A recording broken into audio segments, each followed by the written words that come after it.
Close your eyes for a second. I want you to think about the last time you had a brilliant idea. Maybe it was a business concept.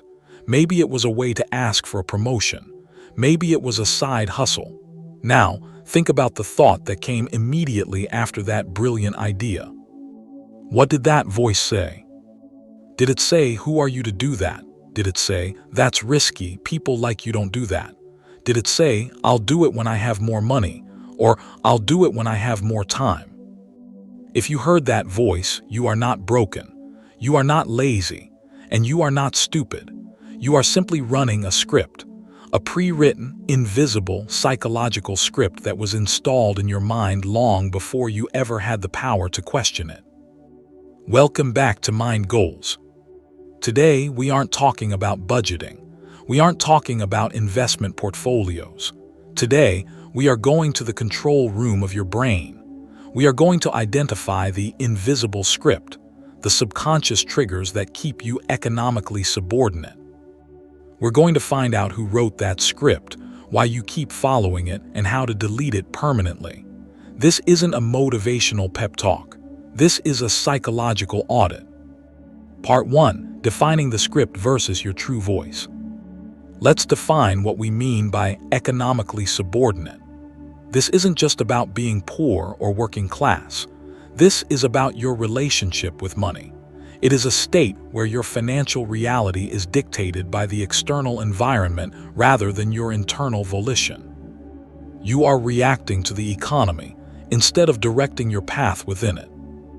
This subordinate status is maintained not by a lack of intelligence, but by a series of subconscious triggers, mental landmines, that explode whenever you get too close to financial freedom. Think of your mind as a computer. You have your operating system, that is your conscious mind, your rational thoughts, your spreadsheet calculations. But then you have the root code. This is the invisible script. It runs in the background.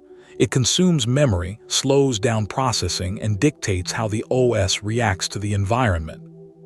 Your conscious mind wants you to build a business. The root code triggers a warning, danger, risk detected. Your conscious mind wants you to ask for a raise. The root code triggers a warning, danger, rejection detected. Your conscious mind wants you to invest. The root code triggers danger, scarcity detected. We spend our lives trying to fight these triggers with more effort, working harder, reading more books, taking more courses. But you cannot outrun software code with sheer physical effort. You have to debug the code. The first trigger we need to identify is rooted in the past. Part 2. The script of scarcity and survival. The first line of the invisible script is often written by our ancestors. This is the survival trigger. For thousands of years, humanity lived in a zero-sum game.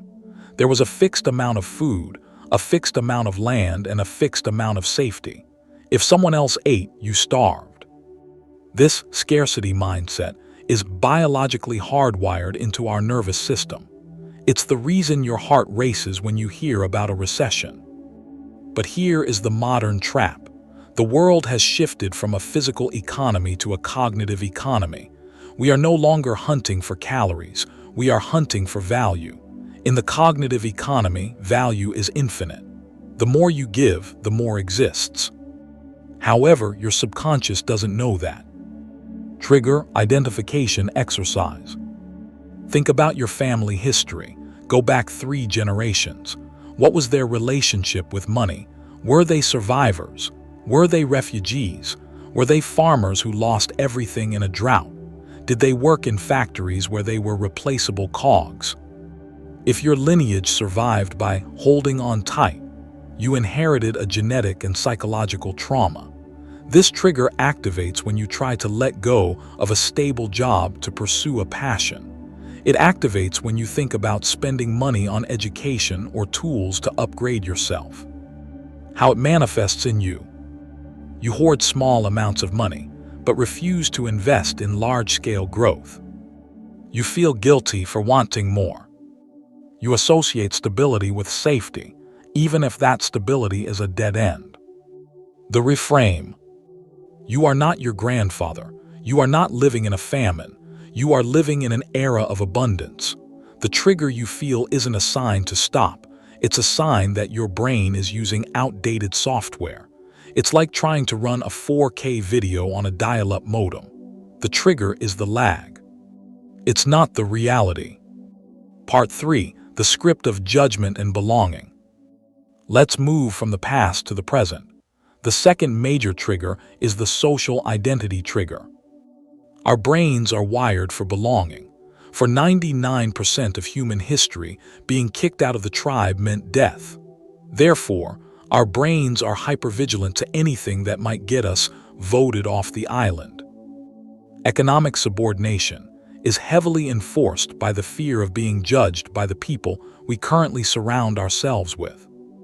Here's the trigger. You have a vision to become wealthier, but you worry that if you change, your friends won't like you anymore. You worry that if you have more money, people will see you as one of them, the elite, or worse, you'll be seen as a sellout. The mantra of the subordinate mind. If I make more money, I will lose my authenticity. Rich people are greedy, and I don't want to be greedy. Where will I fit in if I am no longer in the struggle? This is a powerful trap. It keeps you playing small so you remain acceptable to your reference group. Trigger identification exercise. Ask yourself, is there a cap on my ambition because of the people I hang out with? Do I dumb down my career goals in casual conversation? Do I avoid talking about investing or success because I fear it might sound arrogant? How it manifests in you. You self-sabotage when you are about to win. You wear your busyness or lack of sleep as a badge of honor. You define yourself by your job title rather than your potential. The reframe. You are not responsible for your friends' comfort zones. If your growth makes them uncomfortable, that is their trigger, not your problem. The rule is simple. Your net worth is often a reflection of the 5 people you spend the most time with. If you want to change your economic destiny, you must change your tribe. Or at least, start consuming content and mentorship from those who are where you want to be. Part 4. The script of delayed gratification, the time trap. This is the most insidious trigger because it sounds so logical. I'm calling it the one-day trigger. The script says, I will start that business. One day. I will invest in myself. One day. I will demand a raise. One day. This is the brain's defense mechanism against failure. By pushing the goal into the distant future, your brain avoids the stress of taking action today. It gives you a false sense of security. But here is the reality of economic subordination. Procrastination is an expensive tax. The difference between the economically subordinate and the economically free is not always about how much they know, but how quickly they act. The subordinate mind waits for the perfect time. The problem is, there is no perfect time. The compound interest of inaction. If you defer a salary negotiation by 1 year, you don't just lose that year's raise. You lose the compounding effect of that raise for the next 20 years. If you delay a project for 6 months, someone else launches it and captures the market share. Trigger identification exercise. Is "I'm not ready yet" the most used sentence in your vocabulary? Do you feel like you are waiting for a magic sign to start? Do you believe that more knowledge is required before you can take action? How it manifests in you. You are a master at learning, but a novice at doing. You collect books, courses, and podcasts, but rarely implement the key takeaway. You wait until you are comfortable to take a risk. The reframe. The only readiness required is the willingness to fail. Economic freedom is a game of probability. You don't wait to know the future, you move to change the future. The subconscious trigger that tells you to wait is actually just protecting you from the possibility of embarrassment. Take action, get embarrassed, adapt. That is the cycle of growth. Part 5. The script of the identity trade. Finally, we arrive at the most fundamental trigger. I call this the identity trade. You see, your subconscious mind doesn't care if you are rich or poor. It only cares about keeping you alive and keeping you consistent. Your brain has a pattern. It has a self-image. If you tell yourself every day that you are a grinder, a worker bee, or a struggling artist, your brain will work tirelessly to maintain that reality. If you suddenly try to become a business owner or investor, your brain triggers an identity alarm. Why it keeps you subordinate? You are trading the potential of who you could be for the comfort of who you think you are. Let's make this extremely personal. Close your eyes again. Think about your current financial status. What is your identity based on that status? Do you believe you are a bad with money person? Do you believe you are a bad at negotiating person? Do you believe you are an employee rather than a creator? Until you update your identity, your behavior will never change. You can go to all the seminars in the world, but if your internal identity says employee, you will always find a boss to serve. If your identity says victim of the economy, you will always find evidence of why you can't succeed. The rewrite, how to change the code. We've identified the triggers. The survival trigger, scarcity. The social trigger, judgment. The time trigger, procrastination.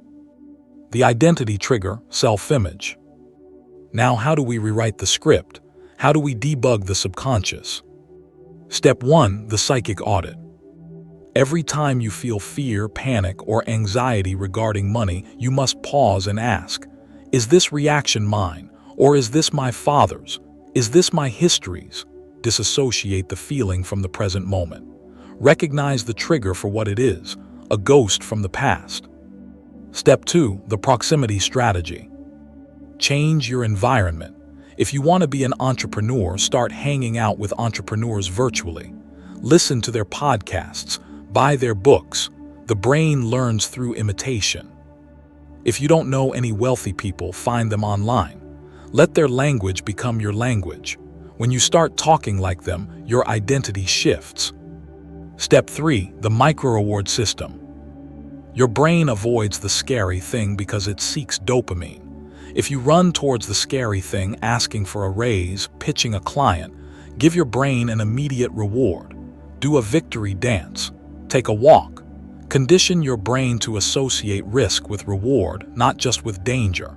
You are biologically hacking your dopamine system. Step 4, consciousness over culture. Understand that the system, the economy, the culture, benefits from you being subordinate. It is easier for them to pay you less if you believe you deserve less. It is easier for them to exploit your labor if you are scared to leave. When you realize that the invisible script is not yours, you reclaim your power. Step 5, the identity declaration. Stop saying I am an employee. Start saying I am an asset. Stop saying I am broke. Start saying I am learning. Stop saying I can't afford it. Start asking, how can I afford it? This isn't positive thinking. This is reprogramming. You are changing the root code of your subconscious. The first time you say it, it feels like a lie. The 100th time, it feels like a stretch. The 1000th time, it becomes your reality. The pen is in your hand. Mind goals. We have spent the last 20 minutes looking into the dark corners of the mind. We have seen the ghosts, the triggers, and the scripts that hold you back. Remember, economic subordination isn't about your bank account. It is about your psychology. As long as the script is running, you will always find a way to lose the money or give it away or sabotage the opportunity. But the pen is in your hand now. You are the developer. You can rewrite the code. The voice that says you can't is loud, but it is not the boss. It is just a bug, and bugs can be fixed. This is your moment of clarity. Don't just listen to this script. Rewrite yours. Thank you for watching Mind Goals. If this resonated with you, if you felt that trigger in your chest, share this with someone who needs to hear it. Drop a comment below and tell me, which trigger is your biggest enemy? Therapy is expensive, but a mindset shift is free. We'll see you in the next one.